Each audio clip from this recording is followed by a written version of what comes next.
Pada malam hari, bulan purnama menggantung tinggi dan terdapat bintang-bintang. Namun di antara galaksi, terdapat 9 warna petir yang tertinggal di dalamnya, yang sangat mempesona. Ada penglihatan di langit, dan tubuh dewa pasti akan datang. Di benua Jiuzhou, di puncak kota kekaisaran, seorang lelaki tua berpakaian emas berdiri dengan tangan di belakang punggung, menatap langit malam. Di belakangnya, ada puluhan ribu penguasa kota kekaisaran. Setengah berlutut di tanah dengan rapi, seolah menunggu perintah. Berdengung, tiba-tiba, cahaya guntur mengembun dan berubah menjadi guntur ilahi 9 warna, yang jatuh dari galaksi 9 langit. Dalam sekejap, malam berubah menjadi siang hari, dan sebelum guntur ilahi turun, bumi mulai bergemuruh dan bergetar hebat. Tetapi ketika guntur ilahi 9 warna bersentuhan dengan daratan, itu tidak menyebabkan kerusakan parah dan menghilang begitu saja. Pada saat yang sama,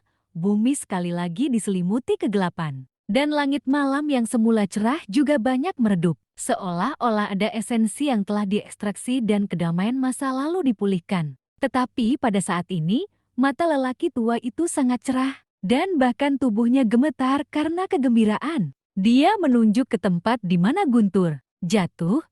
Semua putra yang datang ke Qingzhou malam ini, bawa mereka kembali ke kota kekaisaran untuk saya, seperti yang kamu perintahkan. Jawaban menggelegar bergema di langit, dan puluhan ribu penguasa kota kekaisaran pergi ke Qingzhou, bersumpah untuk menemukan tubuh dewa dan menggunakannya untuk istana kekaisaran. Waktu telah berlalu, dan 5 tahun telah berlalu. Dalam sekejap mata, meski orang masih mengingat pemandangan mengejutkan itu, tidak ada yang tahu apa yang dilakukan dinasti tersebut. Ada banyak sekte di Qingzhou, benua Jiuzhou, dan sekte Qinglong adalah salah satunya. Hari ini adalah hari di mana sekte Qinglong sekali lagi merekrut murid. Setiap tahun, ada banyak sekali orang di luar sekte Qinglong. Namun, saat ini, yang paling sibuk adalah murid luar, dan penerimaan semua sekte ada pada mereka. Menjadi murid luar adalah pekerjaan tanpa pamrih. Belum lagi status mereka yang rendah di sekte.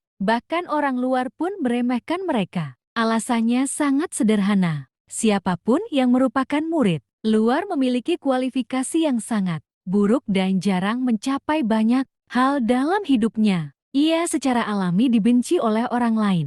Hai, bagaimana sikapmu? Tahukah kamu siapa aku? Seorang wanita berpakaian bagus dengan seorang anak laki-laki menunjuk ke arah seorang pria muda dan memarahi dengan keras. Aku benar-benar minta maaf. Ini sudah larut dan sekte akan ditutup. Kalian berdua harus kembali besok. Wajah tampan pemuda itu masih terlihat belum dewasa. Namun ada sentuhan kepahlawanan di antara alisnya. Namanya Chu Feng, dia berumur 15 tahun. Dan dia adalah salah satu dari puluhan ribu murid luar dari sekte Qinglong.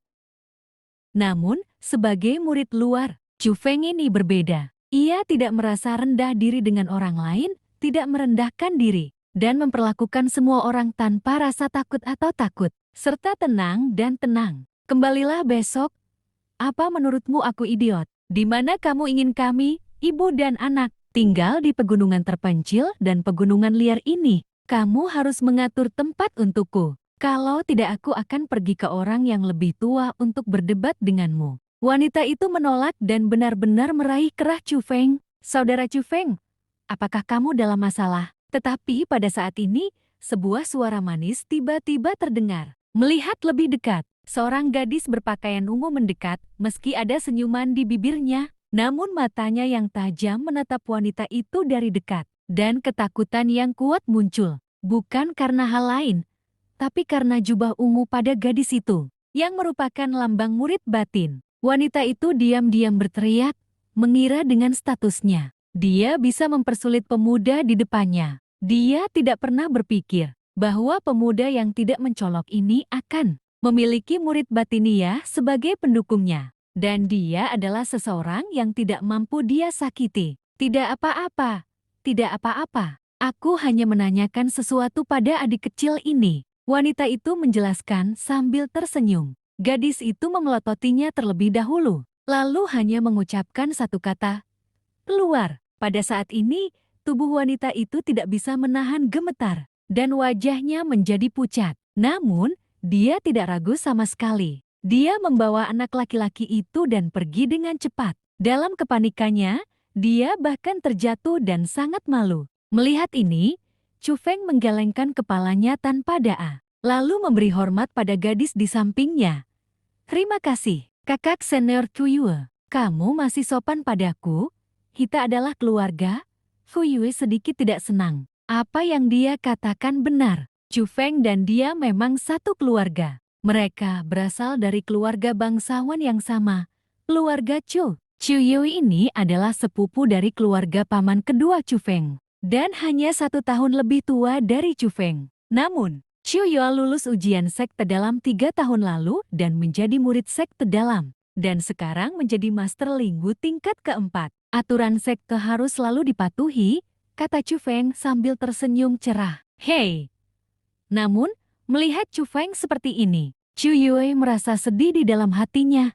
Saudara Chu Feng, apakah kamu tidak akan berpartisipasi dalam penilaian sekte dalam tahun ini? Mungkinkah kamu belum mencapai lingwu tingkat ketiga belum? Chu Feng tidak menjawab, dengan senyuman masih di wajahnya. Tidak ada yang tahu apa yang dia maksud. Melihat ini, Chu Yue mengeluarkan tas brokat dari pinggangnya dan meletakkannya di tangan. Chu Feng, memperbaikinya dapat membantu Anda menembus ke tingkat ketiga. Chu Feng membuka tas brokat, dan energi spiritual yang menarik tiba-tiba memancar. Rumput peri jernih, seukuran jari tergeletak di dalamnya.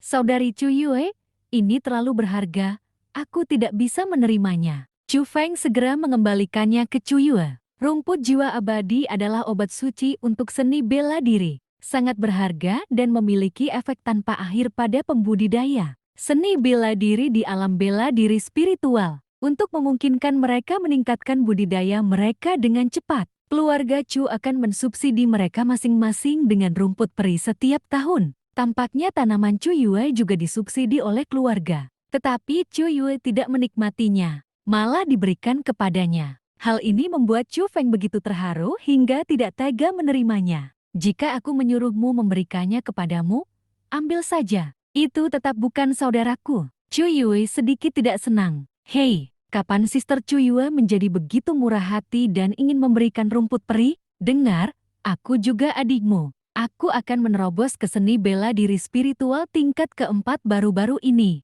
Bagaimana kalau Sister Chu Yue memberiku rumput peri ini? Seorang pemuda seusia dengan Chu Feng berjalan mendekat. Juga mengenakan pakaian murid batin. Namanya Chu Jian, dan dia juga dari keluarga Chu. Dia bergabung dengan sekte Qinglong bersama Chu Feng 5 tahun lalu. Tetapi dia menjadi murid batin sejak 2 tahun lalu. Chu Jian, kamu telah menembus seni bela diri spiritual tingkat ketiga dan berhasil memadatkan energi spiritual. Bahkan tanpa rumput roh peri ini, kamu dapat mencapai ketinggian yang luar biasa. Tetapi saudara Chu Feng belum mengumpulkan energi spiritualnya. Rumput peri ini lebih penting baginya. Chu Yue memaksa rumput peri itu ke tangan Chu Feng. Ya, kamu benar.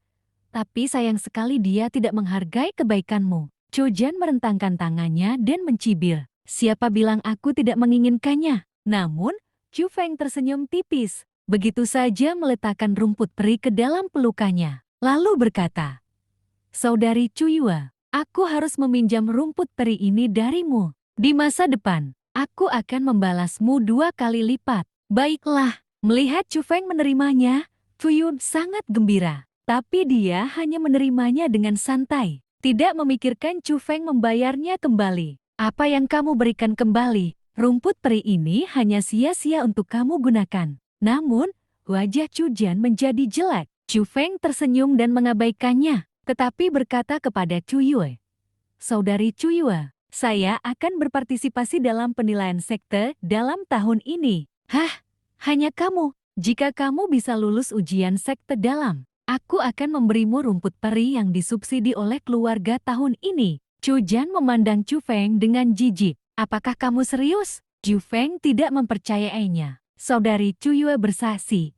Tetapi bagaimana jika kamu tidak bisa lulus? Maka rumput peri saya tahun ini akan menjadi milik Anda. Chu Feng meninggalkan kata-kata ini dan terus mengabdikan dirinya pada pekerjaan. Para murid luar, Chu Jian, Kita semua adalah satu keluarga. Mengapa kamu selalu mempersulit Chu Feng? Chu Yue memandang Chu Jian dengan tidak senang.